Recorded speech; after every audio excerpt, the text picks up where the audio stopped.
The House of Mystery presents Inside Writing, the radio show where authors discuss their writing process in all genres. Joining us, Robert Waggoner, and thank you for joining us. Alan, I'm glad to be here. Thank you. So for the listeners that, before we get into lucid dreams and dreams, let's tell them who you are and kind of what you've been doing in the last few years. Yeah, so I'm a person who taught myself how to lucid dream or become consciously aware of dreaming while in the dream state. And I taught myself how to do this back in 1975 when I was a junior in high school. So I've been doing it for basically 40 years. I graduated with a degree in psychology, always had a deep interest in dreaming. Even though I got involved in business, I joined a wonderful organization called the International Association for the Study of Dreams. And the great thing about it, it's kind of an open association in as much as they allow people to join, kind of like the Astronomy Society, I believe. Because just like in astronomy, where an amateur might find a comet or do something incredible, you know, that's also kind of how the state of dreaming is as well, that even people who are amateurs and all can really even make some incredible contributions. So I was fortunate to find that group in 1995 and have been a member ever since. And there I've held the role of the president of the International Association for the Study of Dreams a few years ago. And I do want to say, though, that all my comments today are just my own personal opinion and don't reflect the IASD viewpoint. Yeah, of course. So you said you taught yourself. How did you do that? Or like what happened to where you thought you'd teach yourself how to do this? You know, so I had a deep interest in dreams and just kind of trying to understand the nature of reality. And so there I was, a junior in high school, reading a book by Carlos Castaneda called Journey to Ixtlan. And so Carlos Castaneda, as many of you probably know, he was a UCLA graduate student who back in the early 60s wanted to study psychoactive plants like peyote and that kind of thing. And so he went down to Arizona to try to find a shamanic teacher and meets this gentleman, Don Juan, who agrees to teach him about plants. But in the process, and in this book, Journey to Ixtlan, Don Juan is teaching him a lot of just new ways of looking at the world and some different techniques to achieve that. And one of them was this idea of becoming consciously aware in your dreams. And so I thought that was kind of interesting. You know, you just never hear anyone talk about becoming consciously aware in your dreams. And so the way that Don Juan told Carlos he wanted him to achieve this was by finding his hands in the dream state and realizing it was a dream. And so there really weren't very many instructions, Alan, so I just kind of made up my own because by that time I knew about hypnosis and the power of suggestion. So this is what I did. Each night before I'd go to sleep, I'd just look at the palm of my hands while telling myself, tonight in my dreams, I'll see my hands and realize I'm dreaming. Tonight in my dreams, I'll see my hands and realize I'm dreaming. And I would just stare at my hands, repeating this over and over and over for about 5 minutes, and then I'd fall asleep.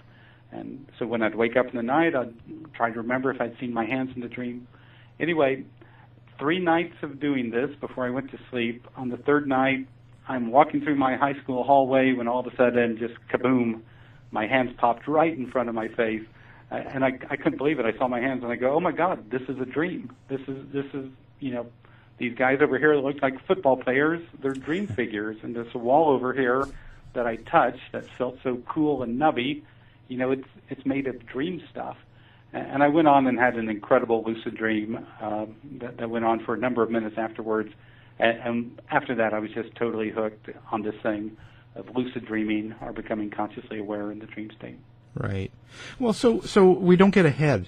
Some people are not going to know what the difference is between a lucid dream and a regular dream. Yeah, you know, and that's a good point. So you know, if you can remember a dream from last night, okay, you found yourself in China, and you had to get on an airplane, but you couldn't find your ticket, and they were holding the plane for you, but you couldn't find your ticket. And so, you know, in a regular dream, we just go along with whatever happens. We never ask ourselves, you know, what am I doing here in China, or where am I flying to, or any of that kind of thing. We just accept what the story is, go along with it, and we just kind of react to it. But in a lucid dream, you'd have this moment where suddenly it would occur to you, wait a second, what am I doing in China? I don't live in China. Oh, this must be a dream. So in a lucid dream, you get that moment of awareness where you suddenly realize that this can't be. It's too impossible. It's too strange. And you realize, I'm dreaming. This is a dream. And so once you become lucidly aware, then you can begin to direct the dream to some degree, or direct your awareness within the dream. So if you want to go flying, you can go flying. If you want to talk to dream figures and ask them questions, you can do that. You can fly through walls. You can do just almost anything, especially if you know how. And so that's how you differentiate a lucid dream from a regular dream. Lucid dream, you're manipulating and influencing it. You're deciding what you want to do. Regular dream, you just go along with it, no matter how crazy it is, and that's really the fundamental difference. So you can actually direct what's happening in the lucid dream. Do you kind of prep yourself ahead of time before you go to sleep and decide how you're going to manipulate the dream? Well, a lot of people have realized over the years that there's incredible stuff that you can do when you become lucidly aware. You know, so I taught myself how to do this in 1975, and the scientific proof didn't come out until 1980. So in the first 5 years, I just kind of used it as a playground of the mind. I'd fly around, I'd go through walls, I'd have fun with dream figures and that kind of thing. But later on, as I went deeper and deeper into it, I realized that in lucid dreams you could, you know, for example, access inner creativity. You know, you're consciously aware there in the subconscious mind of dreaming, and so you can access your inner creativity. Later I realized you could communicate with a larger awareness. You could even use it for things like emotional and physical healing if you knew how. And so the beautiful thing about lucid dreaming, it's an equal opportunity tool. If you have an interest in electronics, you can use lucid dreaming to investigate that. If you have an interest in, you know, being a great musician, you can use lucid dreaming for that. And so oftentimes I would create ideas to achieve in the lucid dream during the wake state, so I would kind of be able to think it all out.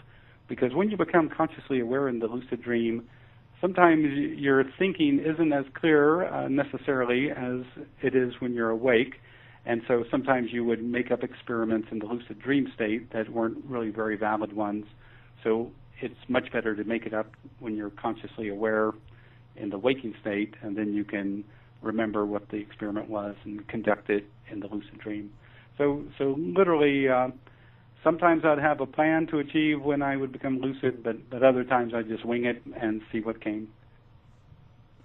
Well, so and you mentioned about scientific. So has lucid dreams been scientifically proven? Yeah, you know, that's the incredible thing. But back in 1980, it was either 1980 or 81, I think it was January of that year, I was at my university library at Drake University, and I saw the Psychology Today, and there was a story by this guy, Stephen LaBerge, who got his doctorate at Stanford, and he had provided evidence, the first really solid evidence for lucid dreaming. And this is how he did it. He realized that when you're consciously aware in the dream state, that the only part of your body that's basically movable at that time are your eyes. Because when we're dreaming, we have rapid eye movement. You know, our eyes kind of squiggle all around, going back and forth and all over the place. And so he thought that if you decided to set up an experiment where you brought a lucid dreamer into the sleep lab, put the rapid eye movement polygraph pads on his eyes, and told the person, when you become consciously aware in the dream, move your eyes left or right 8 times. And that'll be so unusual on the normal kind of random pattern of rapid eye movement that it'll clearly show that you were consciously aware in the dream. And they also had other little markers to show that the person was still in the dream state. And so anyway, using himself as a subject, back in February of 1978, he went to the Stanford Sleep Lab, became consciously aware, signaled with his eyes, and he did it in 20 other subsequent trips to the sleep lab.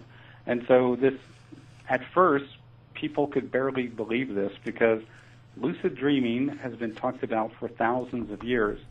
There's Buddhist traditions, shamanic traditions, Sufi tradition, Hindi traditions that all talk about lucid dreaming, becoming consciously aware in the dream state.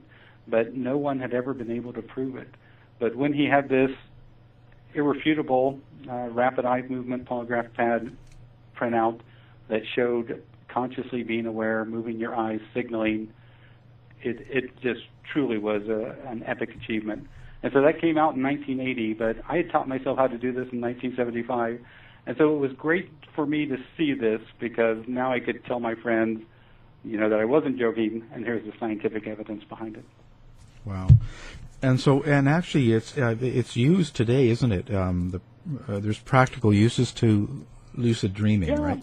There are some practical uses. So they do some experiments, to kind of understand the nature of the dream state. So like become consciously aware in your dreams, signal with your eyes, and then in your mind start to do math problems. And then they're measuring which part of your brain hemisphere is activated. And as it turns out, when you do math problems in the lucid dream state, the left hemisphere of your brain becomes more active.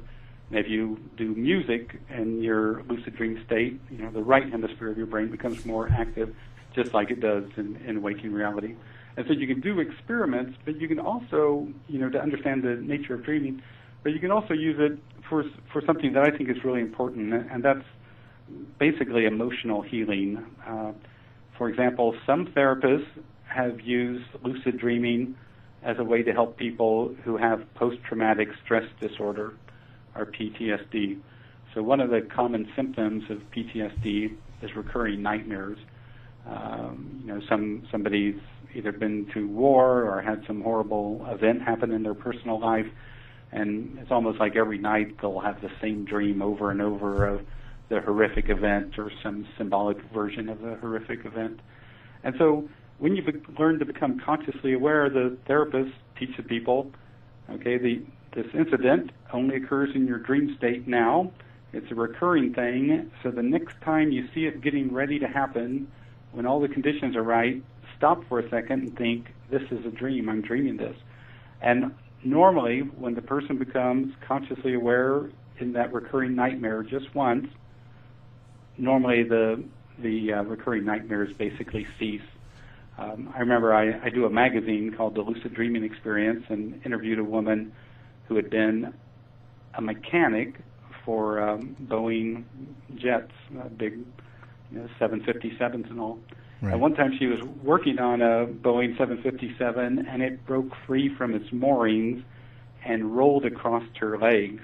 And you can imagine what that must have been like to see this giant airplane getting ready to roll across your leg.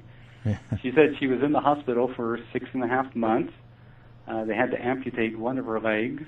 And when she got out of the hospital, she said she hated to fall asleep because every night she'd have recurring nightmares, that something was chasing her, something was after her, and she'd wake up screaming, in her bedroom.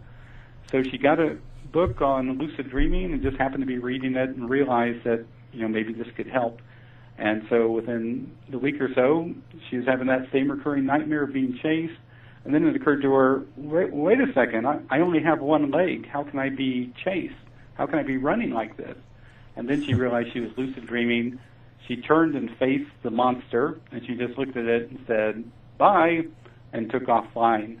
And she said the monster kind of got a befuddled look on its face as she had changed the game. She had become lucidly aware in this recurring nightmare that had been going on for months. And after that, her nightmares basically ceased. She said she was so extraordinarily happy just to have a decent night's sleep after that. I bet. So you can actually change kind of how your future in a sense that way, because you're changing what's going on in your dreams, which affects your life. Exactly. You can definitely influence your emotional life, and I think this example shows that. But the great thing, Alan, is that lucid dreamers themselves are taking this idea even further. I mean, they're getting beyond just dealing with recurring nightmares. You have lucid dreamers now who talk about how they overcome phobias in the lucid dream state. So think if in waking reality you have a phobia, a fear of heights, a fear of snakes, a fear of flying or whatever. In a lucid dream, if you use that lucid dream as kind of a virtual reality, you can begin to resolve that phobia in the lucid dream state. You could, like a woman told me she had a fear of flying. I encouraged her in her lucid dreams to go to a lucid dream airport, and if she felt okay and could deal with that, then go to the lucid dream airplane, knowing it's a dream airplane, but it feels real, it looks real. Get on the airplane, and if she felt okay, then let the airplane take off and see how that went. And so at any time, she could stop what was happening and wake up whenever she wanted to. She told me later that she did this in 5 lucid dreams, and by the 5th lucid dream, her fear of flying was totally gone, and she booked a flight to come to a dream conference, and she told me she even booked a window seat so she could look out the window and see if it was like what she'd experienced in her lucid dreams, and she had no trouble at all. So you can see how people could use this for phobias, dealing with anxiety, taking care of maybe some bad habits or some obsessive compulsive kind of things. This area of using lucid dreams for emotional and psychological healing is in its infancy. Just fighting recurring nightmares is just the tip of the iceberg. There's all these other things that lucid dreamers are working on already and just finding incredible success with. Right, and that kind of brings me, now you've written this new book, The Lucid Dreaming, Plain and Simple. Kind of tell people what that's about. Yeah, so Lucid Dreaming, Plain and Simple, this is a book for beginners and intermediates to kind of teach them how to induce the lucid dream state. So in the book we have about a dozen different techniques on how to induce lucid dreams, but anyone who's had a lucid dream knows that there's more to it than just becoming lucid. You also have to realize how to stabilize the lucid dream, because as soon as you become lucidly aware, it's kind of like an astronaut being in outer space. I mean, you've got to know how to walk on the moon. It's not something that you would just normally, as an earthbound person, be ready for. So that's the same when you become lucidly aware in the dream state. You have to know how to stabilize the lucid dream, how to respond to the lucid dream and dream figures, and all that, so you can have a longer, lasting, more thoughtful lucid dream. And finally, we show people how you can experiment in lucid dreams to look at some of these ideas, like promoting emotional health and health altogether, and other experiments you can do. And so that's the whole book. We want to give people a very rounded introduction to lucid dreams. We include all the new science about lucid dreams, and there's just been some incredible science of lucid dreams lately on what the brain looks like when you're lucid dreaming, and how some scientists call it a unique hybrid state of consciousness, because the dreaming part of the brain is active, but also parts of the cerebral cortex are active simultaneously. So this book is really, helping prepare the person, because Louis Pasteur said, chance favors the prepared mind. And if you read this book, you'll be prepared to lucid dream. Now, you mentioned emotional issues, but you've also got a chapter in the book about the healing of the physical body. So how has that worked for actually healing something in your physical, like your leg or arm? Yeah, it's a real fascinating area, and I think it's actually supported or implied by the science. So this gentleman, Stephen LaBerge, who's kind of the pioneer of lucid dreaming on a scientific level, he did some other experiments as well, looking at how the body responds by lucid dream actions. So, for example, he'd have people in the sleep lab become lucidly aware, signal with their eyes, hey, I'm aware here in the dream. Then he would have them signal that they were ready to begin the experiment, and then signal again with their eyes. And then they'd do the experiment, like one experiment might be flex your right arm in the lucid dream, then flex your left arm and back and forth 10 times, and then signal with your eyes that you're ending the experiment. So imagine that you're in a lucid dream, but in the lucid dream, you're flexing your right arm, even though it's a lucid dream arm, and then you flex your left arm in an alternating pattern. And so what they found is on a very small level, there were actually muscles being activated in your physical body in this right-left pattern. And so you begin to see that, oh, an action performed in a lucid dream, affects your brain and causes your body to respond in kind. And he did experiments on breathing, respiration, singing and counting, and all that kind of thing while measuring the brain and body activity. And so the reason I'm bringing this all up is if you're a good lucid dreamer and you've read those studies and get that, then you get the idea, wait a second, if you decided to focus on your body, on your physical body, and try to heal it in a lucid dream, would that be possible? And in this book, we give a number of examples of people who've done that kind of thing. So here's an example. There's a woman named Annie. She had these horrible plantar warts on her feet. For months she'd been trying to visualize these things to go away. She met a friend of mine who's a lucid dreamer who suggested that she try in a lucid dream to get rid of them. And so she became lucidly aware in a dream. She remembered that she wanted to heal her plantar warts. And so in the lucid dream, she created a ball of light between her hands, so a ball of healing light between her hands, put it over each of her dream feet, intending for them to be healed by this healing light, and then she woke up. And when she woke up in the morning, she looked at her feet, and overnight, all of the plantar warts had turned black, and within 10 days, they all fell off, and they never returned. So you can see here, by focusing your intent and doing that, you could affect your physical body. And so in this book, we have a number of examples, and in my first book, Lucid Dreaming, Gateway to the Inner Self, there I also have about a dozen examples of people who have done it. But the amazing thing is, Alan, that every month in the magazine that or every quarter in the magazine I co-edit, the Lucid Dreaming Experience, each issue there's a person or two who will send in a lucid dream about how they healed something. It might be a cold, it might be a rotator cuff injury, it might be, some action that they took to apparently heal it. And by that I mean that oftentimes they wake up and the symptoms are like 80% gone. Like one guy I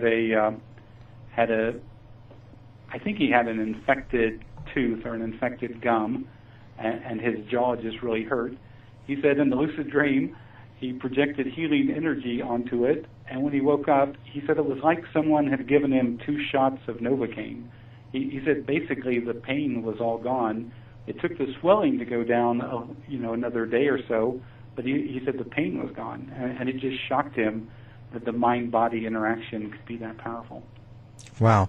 So have you had any follow-up investigation to see if this actually happens? Do they actually heal themselves, or is it just kind of a mind over matter sort of thing? Well, it's an interesting thing. I think the mind is involved in all healing. I mean, right? Yeah. It's part of the equation, and so obviously, like if your plantar warts all turn black overnight, obviously there's been some physical response.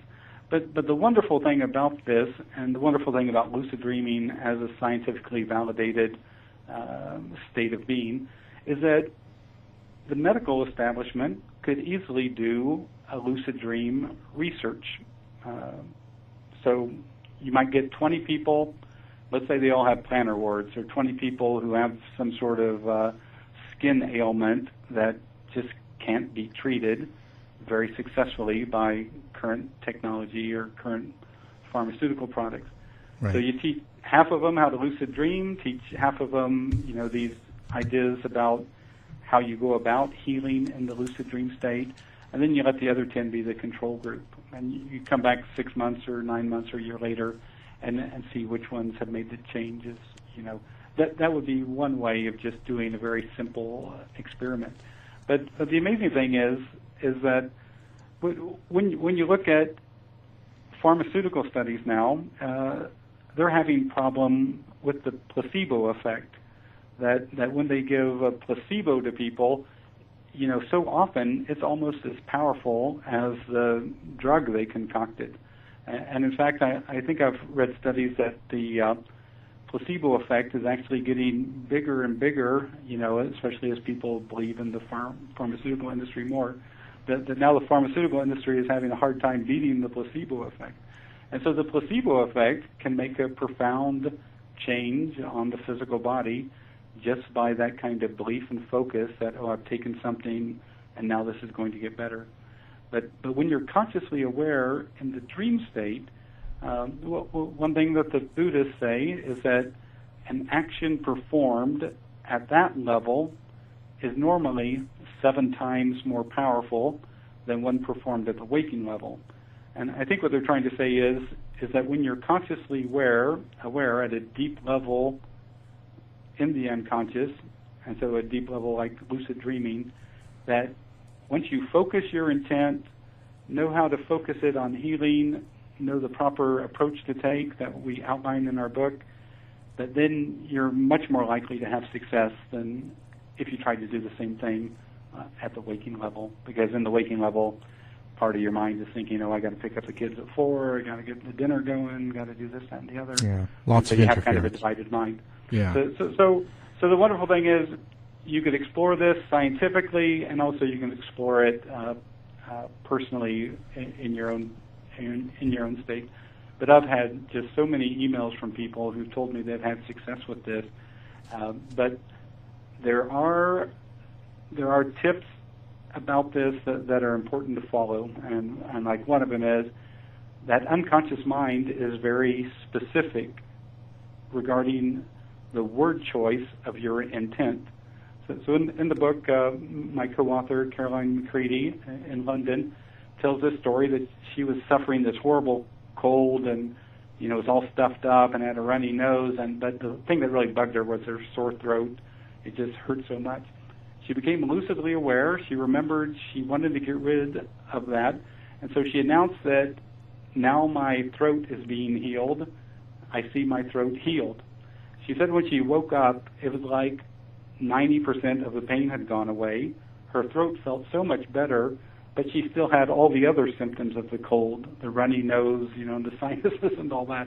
And so she said she wished she had been more broad in her healing and not just focus on the sore throat, because the sore throat is the thing that immediately responded and not the entire cold, because she had mentioned the sore throat and failed to mention the entire cold. How does modern medicine react toward this? Like, doctors and mainstream, are they sort of taking this on, or are they just sort of not? They're ignoring it? It's interesting. It's getting out there. I mean, conceptually, this is kind of a big idea for a lot of lucid dreamers. Most people, when they become aware in a lucid dream, they just play around. They go flying, they have fun, they talk to dream figures, they go through walls, they just do whatever they want. And it never occurs to a lot of them, so there's kind of this conceptual barrier. I remember I'd get on lucid dream forums when my first book, Lucid Dreaming Gateway to the Inner Self, came out, and I'd bring up some of these ideas like physical healing in a lucid dream. And people were horrified. You can't do that in a lucid dream. That's impossible. Well, maybe you could deal with an emotional issue, but a physical issue, you're crazy. And I told them, look, people are doing this. But there's that conceptual barrier. If you as a lucid dreamer have never considered this, if you as a lucid dreamer have never thought about how to approach it in a successful manner, like I outline in these 2 books of mine, you're not going to really understand how to go about it. But think of that research by Stephen LaBerge. He asked to see, lucidly aware, would there be muscle movement in your right and left arms in an alternating pattern? And he found it. Would your brain hemispheres change if you were counting in a lucid dream versus when you were singing in a lucid dream? And it appeared. He even had people in lucid dreams have lucid dream sex. And he had them all done up with like 17 channels of physiological data, on respiration and heart rate and all sorts of other channels that he talks about in his first book, Lucid Dreaming. And he said, as I recall, on 17 of the 19 physiological responses, it was just like the real thing, even though it occurred in the virtual reality of a lucid dream. So that's why I'm saying there's a profound impact that you can achieve in the lucid dream on your physical body. It's already been shown. We at Wondery, creators of Dr. Death, Scamfluencers, and Over My Dead Body, go deeper into complex true crime stories to give you an inside look at the facts. And now we're launching the ultimate true crime fan destination, Exhibit C. It's truly criminal. Wondery's Exhibit C gives you the detective's lens of all of the evidence, taking you step by step through the twists and turns of each true crime case. Join the Exhibit C online community to access exclusive show merchandise, member-only content, and to hear directly from top criminal and social justice experts, witnesses, and investigators as they take us beyond the evidence and into the case file. Join now by following Wondery Exhibit C on Facebook or find us on the web at WonderyExhibitC.com and listen to true crime podcasts on Wondery and Amazon Music. Exhibit C. It's truly criminal.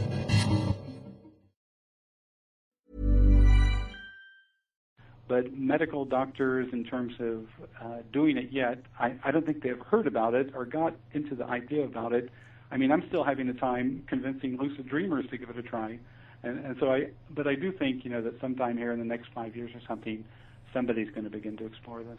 Now, I also noticed in your book you have examples of some of the lucid dreamers that didn't have improved health results.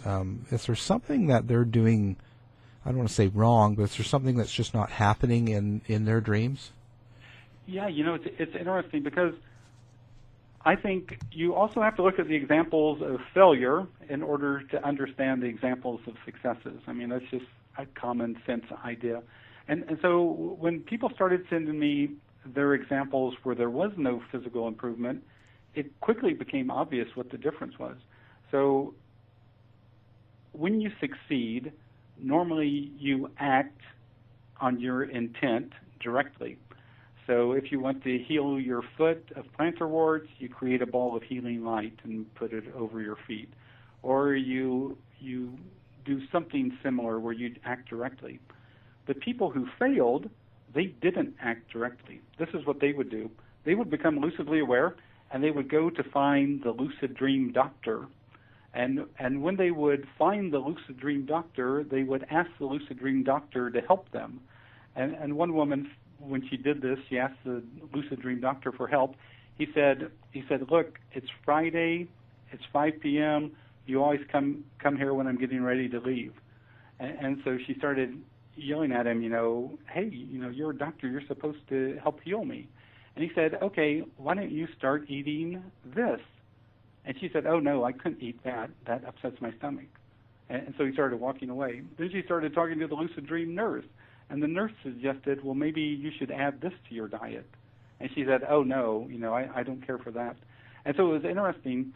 Even when suggestions were asked, or suggestions were offered to the lucid dreamer, she ignored them. She denied them.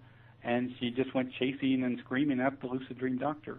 So instead of acting on herself, which any lucid dreamer could do, she sought out a doctor. And the doctor gave her advice, and she ignored the advice because she didn't care for it. And you see that in the examples of failures. People not acting directly, seeing the locus of control, the sense of power is invested in the other person or a special pill or a special drink or something like that. It's never invested within themselves. The people who've had success, they just took it on themselves like, hey, I'm sick of having this physical ailment. I'm going to directly project energy and healing intent on it. And those are the people who wake up with success. So you could really see just a marked difference in how people approach the idea of physical healing. But you're right, some people don't show any health improvement, but normally when you look at how they went about it, they just went about it the wrong way. So it's back to mind over matter in that same way. Well, it's about using the mind thoughtfully and all that. You see, when you use it in a very thoughtful way and, keep the control within yourself, it works. But if you invest the control, the power in the Lucid Dream Doctor, the Lucid Dream Pill, you'll probably have no results at all. And so now a lot of people are interested that listen to the show. They listen to our other show on paranormal and that. So I know this next section I wanted to talk about was lucid dreaming and interacting with the deceased. So how does that work? Yeah, this is really a fascinating area because what happens is people who have good dream recall, and everyone who wants to get on the lucid dreaming path, that's one of the first things you have to do is get into the habit of remembering 2 or 3 dreams a night if you can. But often what happens is in the dream state, all of a sudden you see grandma, and it occurs to you, wait a second, grandma's been dead for 10 years now. And then if you're lucidly oriented, you'll go, wait a second, this is a dream. This is a lucid dream. I realize grandma's dead. This must be a dream. So here's the interesting thing. At that point, you have a choice.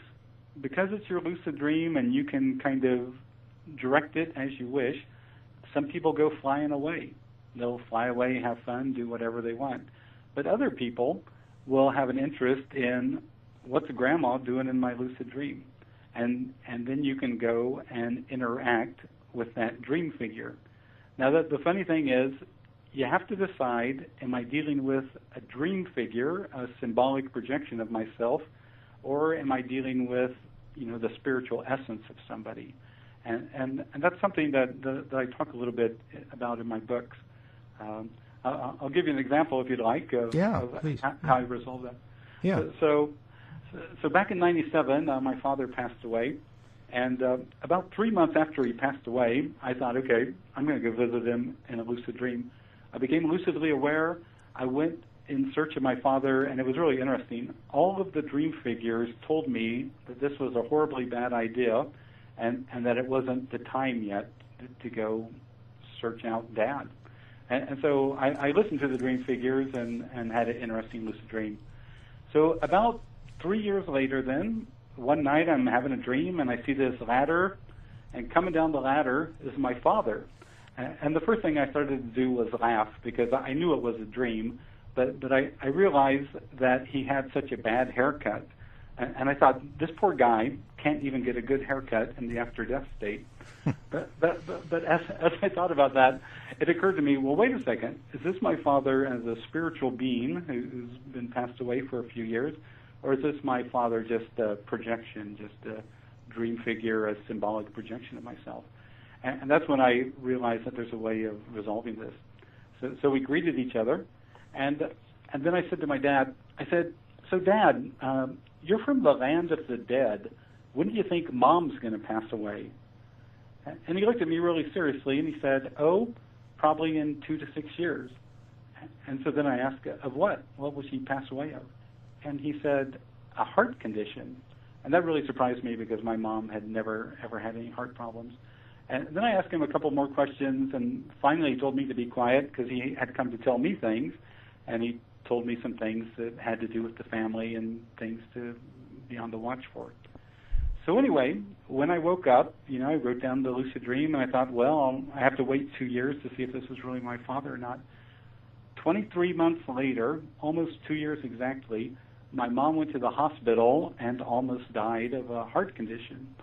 And then I think it was about 3 years after that, in this 2 to 6 year time period that my father had said was the dangerous time period, she went to the hospital and almost died again, and this time she was taking a prescription drug that was later shown to damage the heart.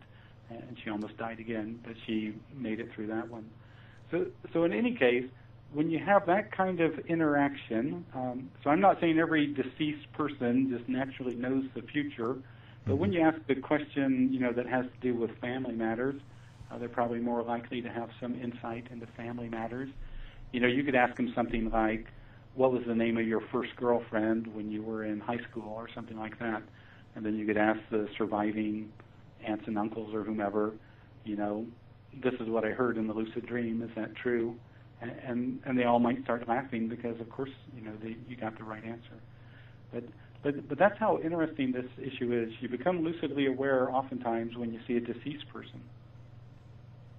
So you're thinking that you're actually contacting the deceased when you have the lucid dream, then?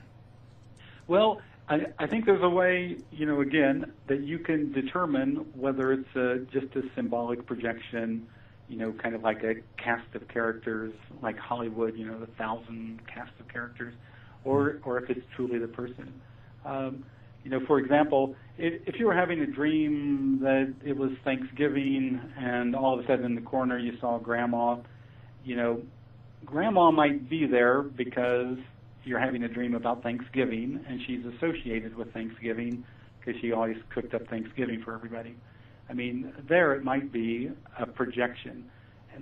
But when you're lucidly aware, you have the capacity to talk to dream figures and see how intelligent, responsive, and aware they are. Sometimes when you're lucidly aware, you'll go up to a dream figure and you'll ask it a question, and it'll just turn away and walk off. Sometimes it'll respond with gibberish, but other times, like you go up to a dream figure and you say, hey, do you know I'm dreaming you? And the dream figure will respond, how do you know I'm not dreaming you? and one time a lucid dreamer had this interchange where she went up and said, hey, do you know I'm dreaming you? And the dream figure responded, how do you know I'm not dreaming you? And so then the lucid dreamer thought, okay, well, look, I can fly. And then the dream figure said, well, look, I can fly too, and started flying. And then the lucid dreamer said, well, look, I can do this. And the dream figure said, well, I can do that as well. So what you realize is there's this whole range of dream figures. Some of them seem hollow or empty. I think these are truly projections of your mind. But occasionally, especially when you're dealing with deceased dream figures, they'll seem much more consciously aware. They'll look you in the eye. If you ask them an intelligent question, they'll give you an intelligent response. But if they don't, then they're probably just a product of your subconscious mind. So, is there a place that you search for them? Like when you're in the dream and you're being a lucid dreamer, is there a place you search, or you just think of them and they come up? Does that mean that they're in a place after death? This is really interesting. Really interesting set of questions, because in my first book, Lucid Dreaming Gateway to the Inner Self, which is really a book for advanced lucid dreamers, I have an entire chapter on interacting with the deceased in lucid dreams. And a good friend of mine who's a really experienced lucid dreamer, Ed Kellogg, he decided to kind of explore this question. So when he would know somebody who had passed over, and he'd know him, and he would ask the family, how would you feel if in a lucid dream I tried to contact your deceased relative? And normally the family was really intrigued by this idea. He'd become lucidly aware. I remember in one particular case, he became lucidly aware and remembered that he wanted to find, let's say, Mr. Smith. And so he announced that he wanted to find Mr. Smith, and all of a sudden a guide appeared and said the guide would help him find Mr. Smith. And so he started following the guide, but the guide, kept turning here and turning there, and as Ed followed him, it just became too much, and the lucid dream collapsed.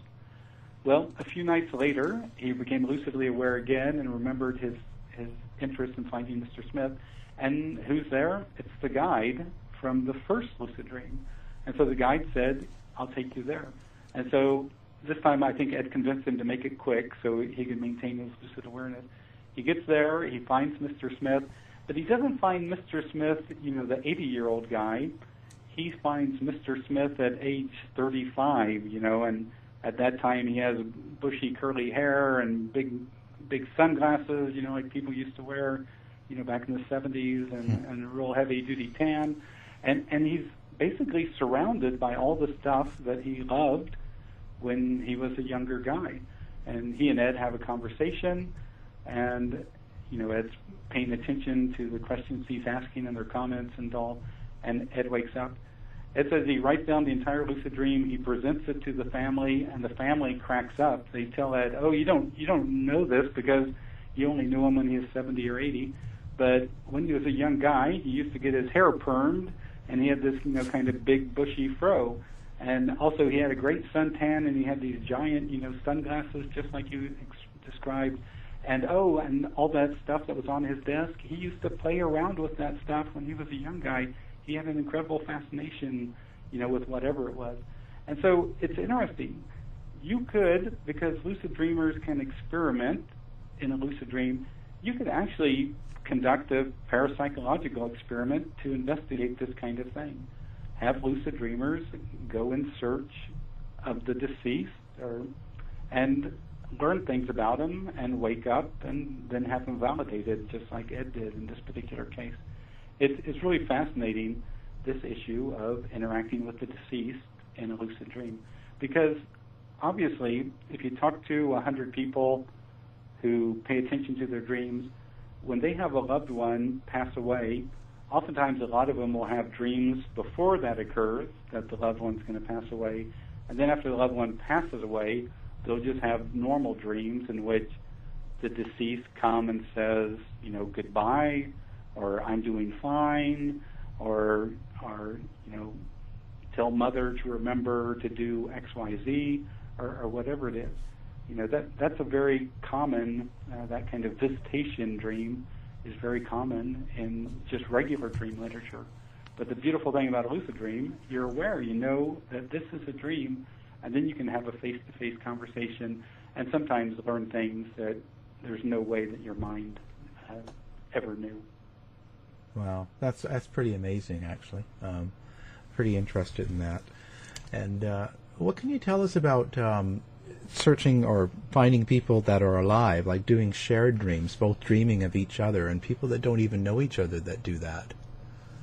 Yeah, that's an interesting area. I don't bring it up in my in this newest book, Lucid Dreaming, Plain and Simple, which is more for beginner and intermediate lucid dreamers. In my first book, Lucid Dreaming, Gateway to the Inner Self, I have a chapter on mutual interactions in the dream state. And I have one funny one that occurred to me. So one night I'm lucidly aware, I'm sitting in a restaurant, just amazed at the detail. I mean, there's salt and pepper shakers on the restaurant table and all this, just everything that you'd expect to find in a normal restaurant. And so all of a sudden, a friend of mine, who I know from the International Association for the Study of Dreams, her name is Mo, she walks in the door. And I run up to her and I go, Mo, this is a dream. We're dreaming this. This is a lucid dream. But it's really interesting, Alan. She had this look on her face, like she herself was having a dream. Like her eyes were moving, like she was having rapid eye movement, and her head was kind of swaying back and forth, like she was involved in some other dream. And so I thought, I have to convince her to be aware in my dream. And so I grabbed her around the waist and I started levitating. And I said, look, Mo, we're levitating. This is a dream. We're having a lucid dream. But still she had that thing of her eyes moving back and forth, kind of looked like a drunken sailor or something like that. And so at that point, I decided to do something. I shoved my hand into a peace sign, and I just shoved it in her face. And I said, Mo, do you see this peace sign? You can use it as a symbol to help you become lucidly aware whenever you want. And then I woke up. And so in the morning, I thought, well, I'll see if Mo calls me or sends me an email. She didn't do any of that. And so I kind of wondered, I decided not to bring it up to her and just kind of let it be.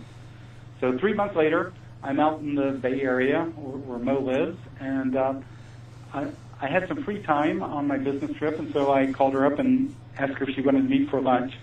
And so we agreed to meet in Burlingame, California. I was standing there outside of the restaurant, so this is waking reality, and here comes Mo walking up the sidewalk, and right when she gets to me, she puts her fingers in a peace sign and shoves it in my face, just like I had done in the lucid dream to her. And I asked her, I said, Mo, why are you doing that? And she looked at me and she said, I don't know, I just felt like it. So in this kind of example, you see that an action that I did, lucidly aware to her in a dream, 3 months later she does to me in waking reality, and just, basically shows me that on some level, whether consciously or subconsciously, on some level, she picked up that information. Wow. That's pretty amazing. How do you explain all that, sort of? Like, do you think we're all connected in some way? For me, that's what I think is going on, that we exist within an interconnected oneness. That, to me, that's the only way of explaining it. And sometimes, when we're in the dream state, we're in this state where time and space really have no meaning. So think of an average dream. In an average dream, you might be in your kindergarten classroom with your current office mates, talking to, an astronaut or something. I mean, time and space just don't have that same sort of linear function that they seem to have in physical reality. And so when you're lucidly aware, you can begin to explore time and space. And I think because of this kind of interconnected oneness, whether you want to call it a collective unconscious or a universal mind or a matrix or whatever, that on some level we're connected, and in lucid dreams we can experiment with this and play around with it. And so now, when people have bad dreams or nightmares, and can they use this to kind of control them or stop them? Yeah, so oftentimes, a bad dream is really a dream that's waiting for a proper resolution. It's waiting for some response to resolve it, and then that kind of bad dream, especially if it's a recurring dream, will come to a conclusion. But Carl Jung came up with the idea that in some dreams we were dealing with the shadow. And so the shadow, as he thought about it, were the denied, ignored, repressed parts of ourself that we often didn't want to face, and that's why it was in the shadows position, which is normally behind us. So when you're being chased by the boogeyman, it's behind you. You probably don't even look at it. You just know in your mind, oh, I'm being chased by the boogeyman, but that's part of that bad dream. But the interesting thing is, when you have lucid dreamers who become consciously aware, like I remember one woman, her therapist had taught her how to become lucidly aware because she was being chased by 3 women in this recurring dream, and it was driving her crazy. So she became lucidly aware. She turned and faced the 3 pursuers, and she asked them, who are you? Why are you chasing me? And when she did that in her lucid dream, the 3 chasers said, oh, we're your anxieties. You call us to you. And so you could see how, this kind of bad dream that had been throughout her life was just basically her anxiety chasing her. And if she wanted to be rid of her anxiety, she needed to work with her therapist to, overcome her anxiety. And so oftentimes these bad dreams, it's just something that needs our attention. It needs to be resolved. It's a shadow issue.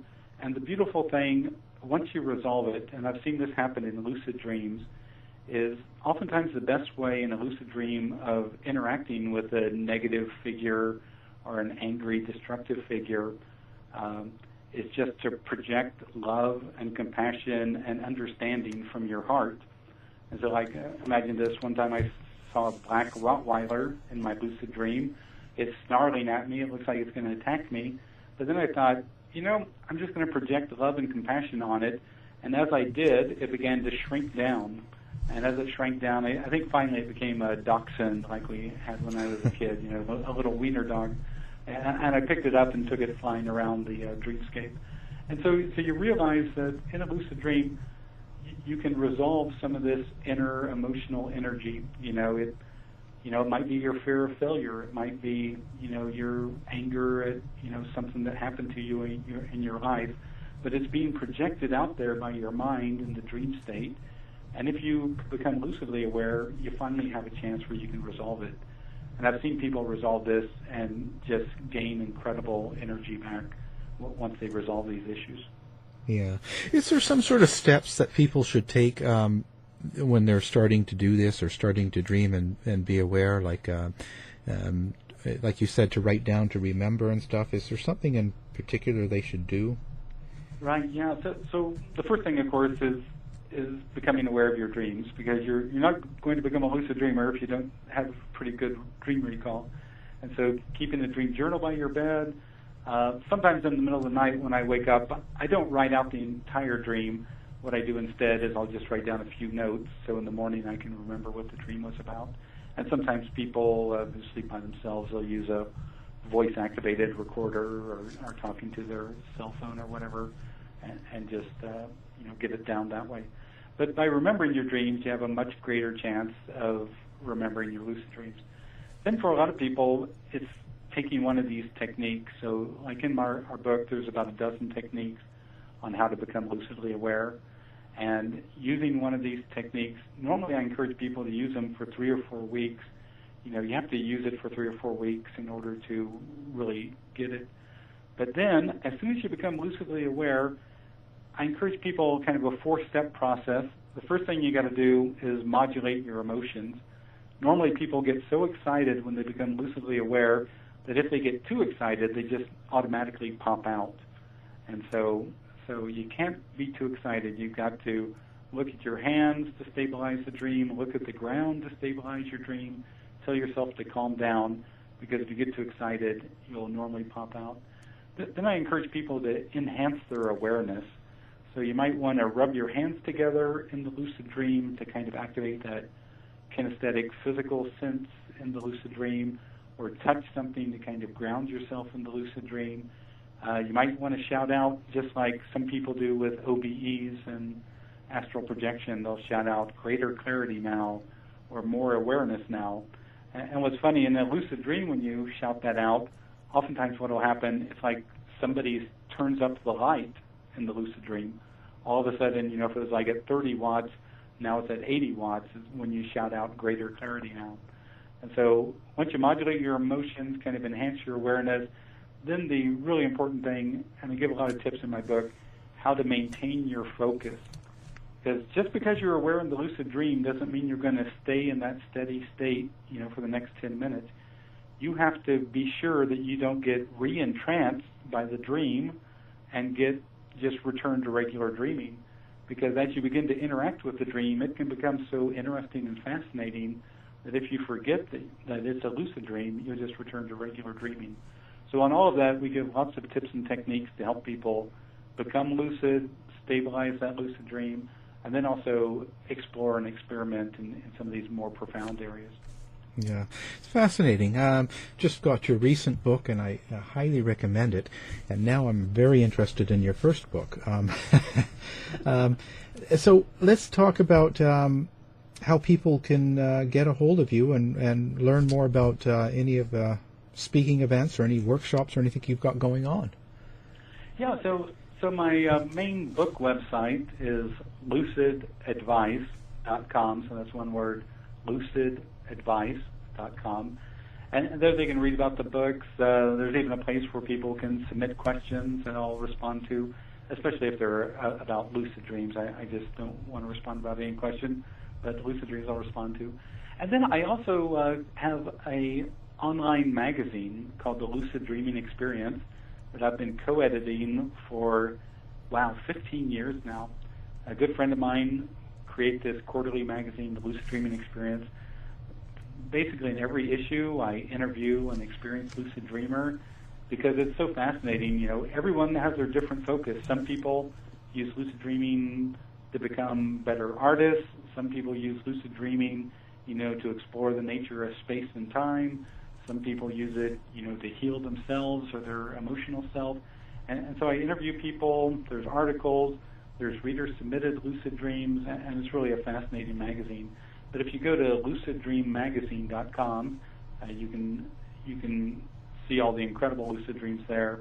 and also sign up if you want to get that magazine. But so lucidadvice.com, that's where you can learn about the books, and of course you can find the books on Amazon, Barnes & Noble, the Apple iTunes store, and at your local bookseller if you just ask for Lucid Dreaming books by Robert Waggoner.